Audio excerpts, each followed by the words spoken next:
spill hits. Birds, which thrive on the fish, will also suffer. Already, the island is preparing bird sanctuaries. Unfortunately, Bahrain is getting good at this. The island dealt with many oil spills during the Iran-Iraq war. You can see on the rocks here that from the previous spill 4 or 5 years ago, there's still remnants of it here. There are certain places where the oil is 3 feet thick. The birds, you see there's a lot of birds through here now at this time of the year, and they're all going to suffer as well, the cormorants and stuff like that. The herons and stuff, they won't be able to find anything to eat. Saudi officials blasted Saddam Hussein again today for creating this mess. All of us who are involved in this effort are absolutely appalled that anyone in a weak nation would have a disregard for his God-given responsibilities to care for these resources and protect the well-being of the future generations. We are told that a Norwegian ship capable of sweeping 14,000 tons of oil an hour is hard at work north of Bahrain, where the slick is reported to be at its worst. But the head of the U.S. team cautions against being too to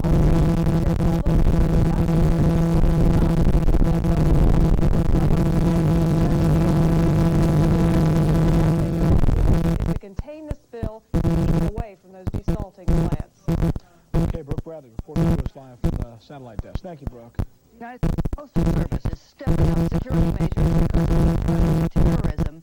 The Postal Service isn't giving any details on just what measures it's taking, but according to the Wall Street Journal, the post office has stopped shipping all but the smallest packages on passenger planes. The Journal also says airport-to-airport express has also been suspended. Still ahead on South Florida's news station, a stolen property ring with a new twist. A twist police say they have never seen before. We're going to bring you the exclusive story. A dispute between a man and a woman turns deadly at a plantation bank. And they say this gang of thieves took their crime one step further by actually returning the stolen goods for refunds. Channel 7's Rick Leventhal has the exclusive story. Miami police bust Francisco Diaz, a man they say is an integral part of what may be the most unusual stolen property ring they've ever seen. Eso es todo, yo no sé nada. Me están haciendo una cosa que no sé nada. His wife and son might know something. They were also arrested.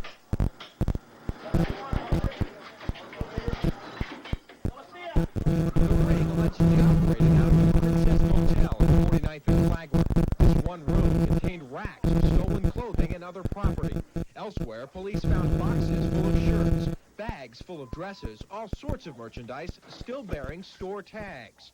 They also found stacks of counterfeit receipts. And that's the key, because police say not only was the merchandise stolen, but it was then returned to the store with a false receipt for a cash refund. The new twist is basically them taking back and going back and getting cash back for the merchandise.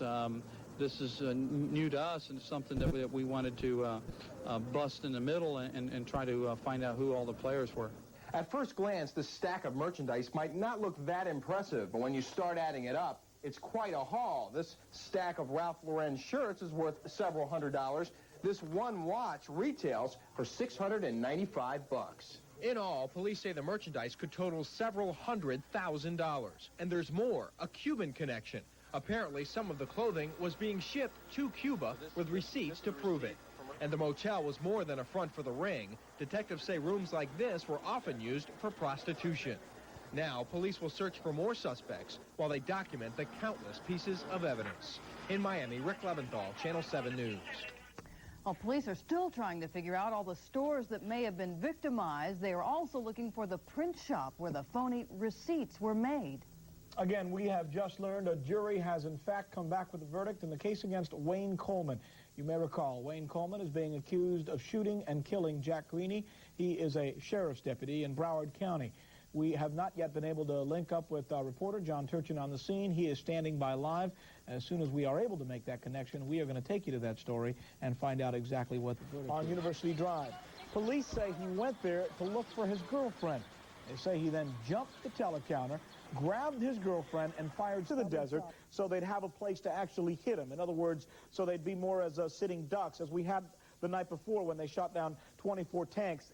It appears, at least from this vantage point, the U.S. and the Allies may have miscalculated a little bit, because still tonight, as we well know, they're still fighting in the city of Khafji. So perhaps the Iraqi troops have gotten down further than they should have. And we should tell you at this point, a note of interest is that these are not the Republican Guard that they're fighting in Khafji. These are just regular Iraqi troops, about 1,500 of them, though. Sally? All right, I'll see you back at the anchor desk in just a couple of minutes. Okay. Thanks, Rick.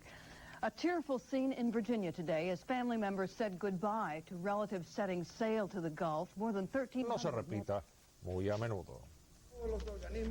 Entre tanto, el Comité Pro Libertad de Orlando Bosch anunció hoy que debido a la necesidad que éste tiene de sostener a su familia y la imposibilidad de obtener un permiso de trabajo del Departamento de Justicia, el combatiente anticastrista ha decidido usar las 3 horas que le concede su libertad provisional para vender en la calle. Con ese motivo, el médico cubano estará mañana desde las 11:30 de la mañana hasta la 1:30 de la tarde vendiendo limones en la calle 7 del Noroeste y Legion Road. El viernes estará a la misma hora en la calle 7 y la avenida 57. Allí también estará Noticias 23 reportando esta peculiar protesta de Orlando Bosch contra los que no le han concedido el derecho a trabajar en un horario normal. El administrador de la ciudad de Miami Beach, Rod Parkins, anunció hoy la renuncia al cargo que desempeñó durante casi 9 años. Parkins, de 52 años de edad, aceptó la misma posición en la ciudad de Palm Springs, en California, donde el cantante Sonny Bono es el alcalde. The world aren't helping us pay for this war as much as they're able to. Now, I'm not a country basher, and I'm not going to mention any names here, but don't you think the folks who gave us Sony and Volkswagen could kick in a little to the war effort? It seems to me if Coca-Cola can donate $1 million to the USO, Mitsubishi and Mercedes-Benz could throw in a few bucks, too. Patriotism. Everywhere you turn, you see red, white, and blue these days, and it makes you proud, doesn't it? And as Americans, we want to express our patriotism. That's why we turn our headlights on in the daytime, beacons of support for our people in the war. Now, I turn my headlights on. Oh, sure, I forget sometimes, but the fellas on the radio do a good job of reminding me when I do, because they're red-blooded American patriots, those fellas on the radio. But there's one thing about this headlight business that has me, as a patriot, just a little bothered. It's those folks who don't turn their headlights on. Now, I know these people are patriotic people. I know they back our boys in the war. Maybe they just forget to turn their headlights on. Or maybe they think they'll forget to turn them off and their battery will go dead. Well, you don't have to worry about your battery going dead, because this is America, and we Americans stick together in times like these. Turn your headlights on. Send a shining message to our troops that we're proud of them. We're thinking about them. And if your battery should happen to go dead, don't worry. There's a red-blooded American out there who'll be proud to come give you a jump. And that's what patriotism is really all about.